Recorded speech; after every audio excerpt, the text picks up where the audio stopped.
అందరికీ ఒకే neck design ఎందుకు set అవుతుందో తెలుసా? చాలా మంది డిజైన్ నచ్చిందని నెక్కకు పెట్టించుకుంటారు. డిజైన్ కంటే ముందు ఒక అవుట్ఫిట్ కరెక్ట్ గా రావాలి అంటే బాడీ షేప్ ని, నెక్ బ్యాలెన్స్ ని, షోల్డర్ లైన్ ని గమనించాల్సి ఉంటుంది.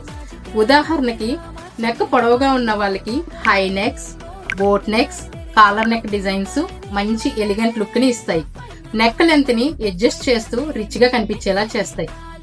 అదే షార్ట్ నెక్ ఉన్న వాళ్ళకి deep next, U neck, V neck, open neck లాంటి డిజైన్స్ బాగా సెట్ అవుతాయి. ఇవి నెక్ కి స్పేస్ ని ఇచ్చి నెక్ పొడవుగా కనిపించేలాగా చేస్తాయి. కానీ డిజైనర్ కేవలం నెక్ ఒక్కటే చూడరు, షోల్డర్ ని, ఫ్యాబ్రిక్ లుక్ ని అండ్ బాడీ షేప్ ని టోటల్ గా చూసి డిజైన్ అన్నది సెలెక్ట్ చేస్తారు. ఇలాంటి ప్రొఫెషనల్ డిజైనింగ్ నాలెడ్జ్ కావాలి అంటే మన పేజ్ ని ఫాలో అవ్వండి. మీరు ఇలాంటి టాపిక్స్ కనుక నేర్చుకోవాలి అంటే కింద స్క్రోల్ అవుతున్న నంబర్ కి మెసేజ్ చేయండి. Happy learning. Thank you.